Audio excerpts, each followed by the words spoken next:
Eid Milad an-Nabi, or simply called as Maulid Nabi, means the birthday of the prophets. Assalamualaikum warahmatullahi wabarakatuh. Hello everyone, we are from Group 1 of ICCA A class, Intercultural Communications and Cultural Awareness in English Language Education Departments of UIN Sunan Ampel, Surabaya. In this occasion, we would like to bring you into a virtual tour to get to know more about our country's Indonesia. With the theme, Islamic and Cultural Values, how do Indonesians celebrate Maulid Nabi? The birthday of our Prophet Muhammad SAW, which is on the 12th of Rabiul Awal Hijriah, is celebrated by the vast majority of Muslims from all over the world, including Indonesia. It is written in the Encyclopedia of Britannica that the first commemorations of Maulid Nabi was celebrated by Muzaffar al-Din Goburi in 1207 Masehi.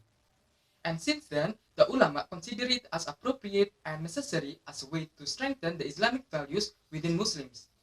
This event also aims to express joy, respect, and remembrance toward the greatness and examples of our Prophet Muhammad SAW in the various forms of cultural, ritual, and religious activities.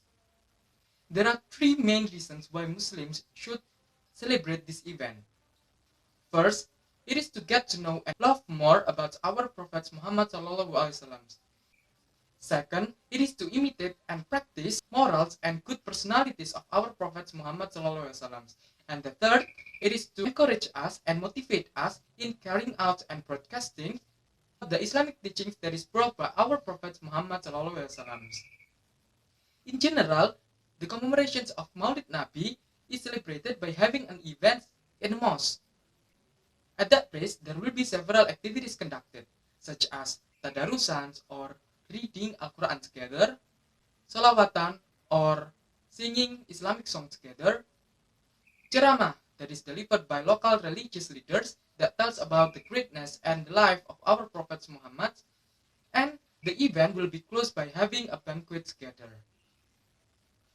In Indonesia itself, where the cultures and traditions are quite varied, the commemorations of Maulid Nabi is also quite varied. It is because when the Islamic teachings come to Indonesia, it is acculturated into a new traditions, which mostly different from one regions to another regions. And by taking into account several considerations, we choose 7 most unique and different ways of Muslims in Indonesia in celebrating Maulid Nabi. And what are they? Let's check it out. Ampiang Maulid is a celebration of Prophet Muhammad's birthday in Lorong Kulon, Kudus Regency, Central Java. This tradition was introduced by Queen Kalinyamat and her husband Sultan Hadirin. Etymologically, Ampiang Maulid comes from 2 words, which is Ampiang and Maulid. According to the elders in Lorong Kulon village, Ampiang is a type of cracker which made of flour in a round shape with various colors.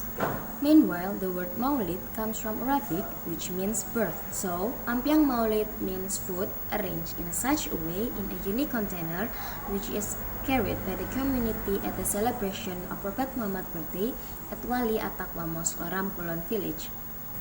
In the Ampiang Maulid tradition, the residents of Lorong Kulon prepare rice, complete with side dishes and crackers or ampiang, wrapped in a thick leaves and placed into a square woven bamboo containers. The containers containing the ampiang then arranged in form of miniature, such as a mosque and other Islamic places. Each side of the container is also equipped with a crusted flower decoration, namely jambul, which is made of bamboo and formed into a beautiful flower. Apart from ampiang, there are also various other foods present, such as fruits, vegetables, and others. Furthermore, ampiang and various other food that have been prepared are carried around the village before heading to Wali Atakwa Mosque in Lorong Kulon village. After arriving at the Wali Atakwa Mosque, treasures containing package of rice and agricultural products that were previously paraded around the village were prayed by the local clerics and then distributed to the local residents to get blessings. The tradition of giving ampiang that has been prayed in the mosque is trusted by the surrounding community at the Lorong Kulon village to get help, guidance, and advice.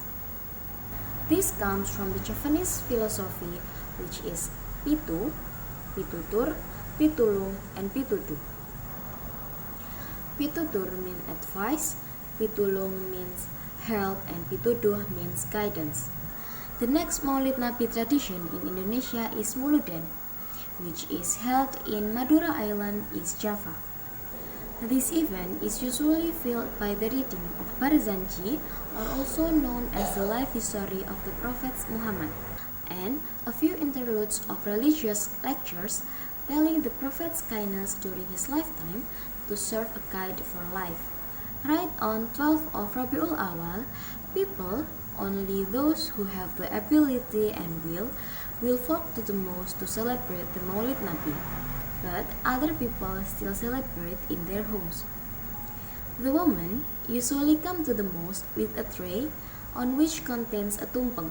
Around the tumpeng there were various kinds of fruit which were attached to the tumpeng. These fruits include salak, apples, rambutan, grapes, orange, and others. Nowadays, as a time goes by, these fruits are now replaced with various kinds of instant foods and also money.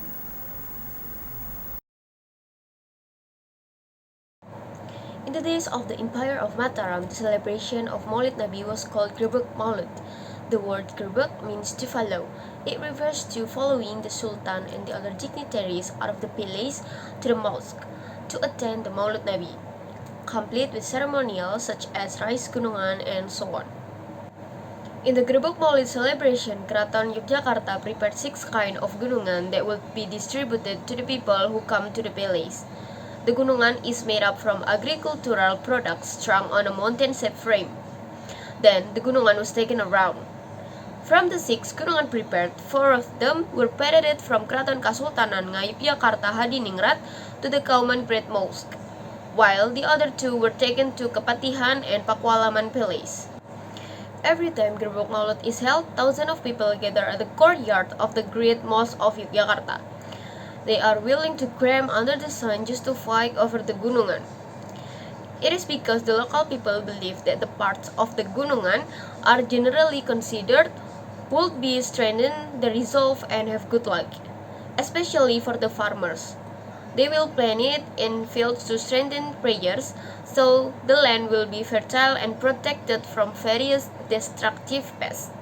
The people of Yogyakarta carry out the celebration of Maulid Nabi to commemorate the birthday of Prophet Muhammad SAW by holding Gribbuk Maulid. This tradition has existed in Java since 15th century. The idea of Sunan Kalijaga as a means of spreading the religion of Islam.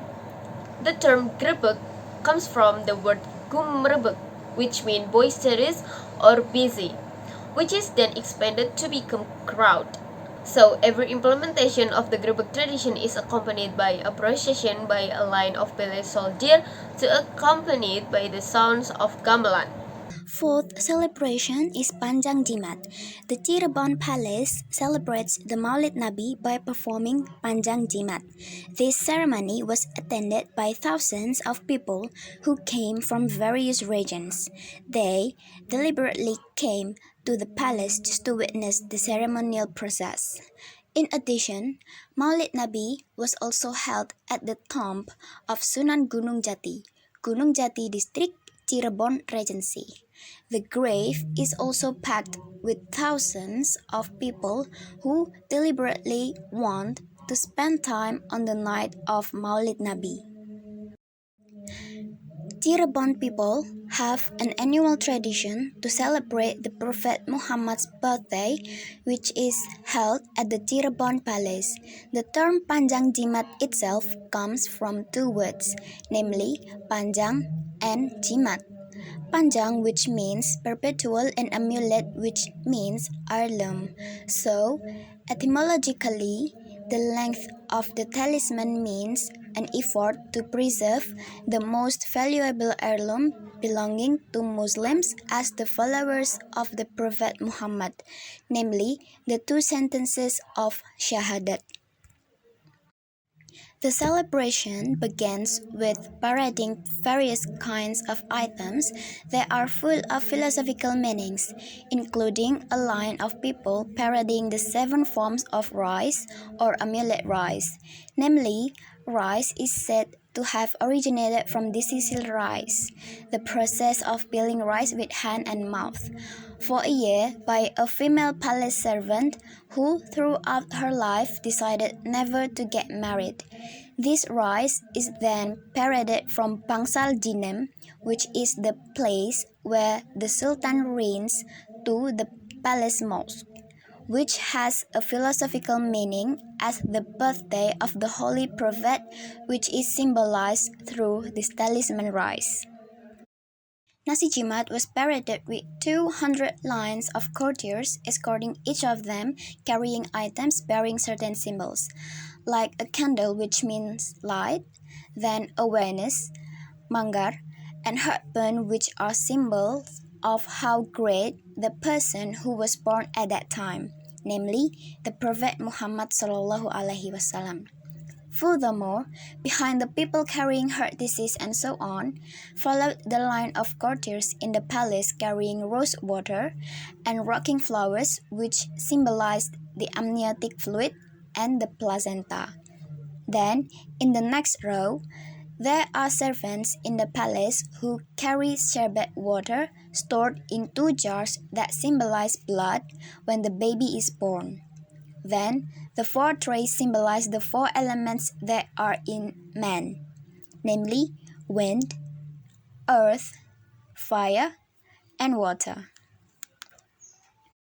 Arriving at the Grand Mosque, the 7 forms of jimat rice are then opened along with other food offerings, including food stored in 38 heirloom plates. This heirloom plate is known to be very historic and the most sacred because it is a legacy of Sunan Gunung Jati and is more than 6 centuries old. At Langgar Agung, prayer and recitation of the Barjanzi book are carried out until midnight, led by the Imam of the Sang Cipta Rasa Grand Mosque in the Kasepuhan Palace. After that, the food was eaten together.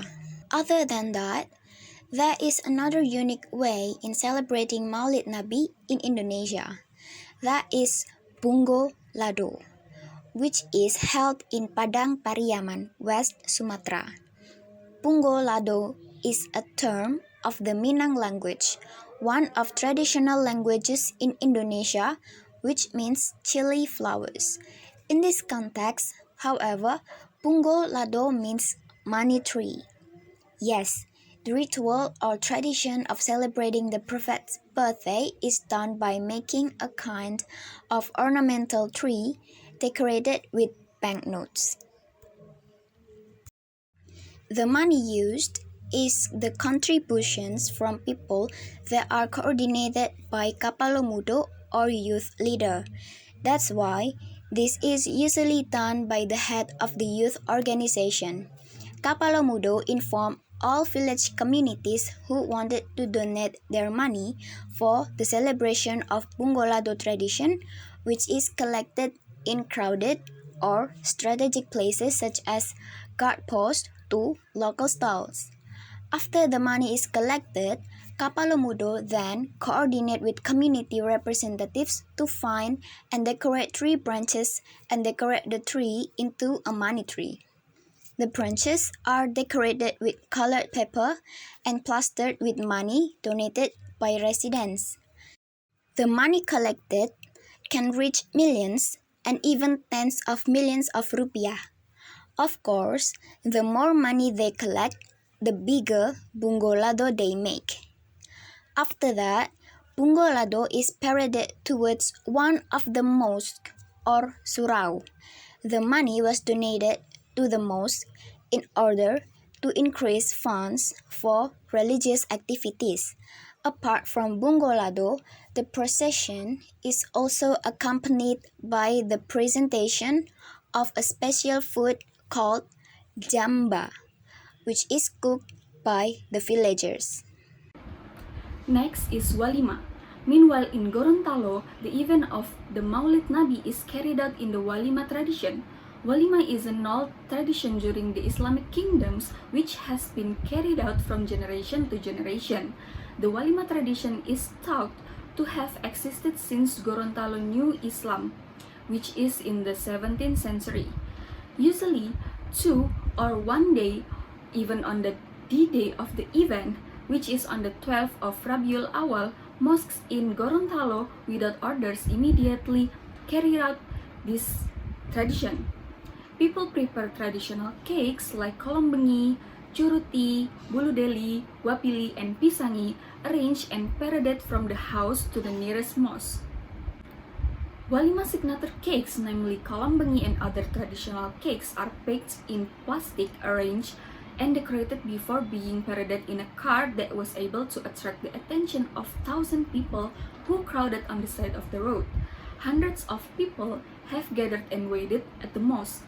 They were ready to fight over the Walima cake provided to celebrate the Maulid Nabi.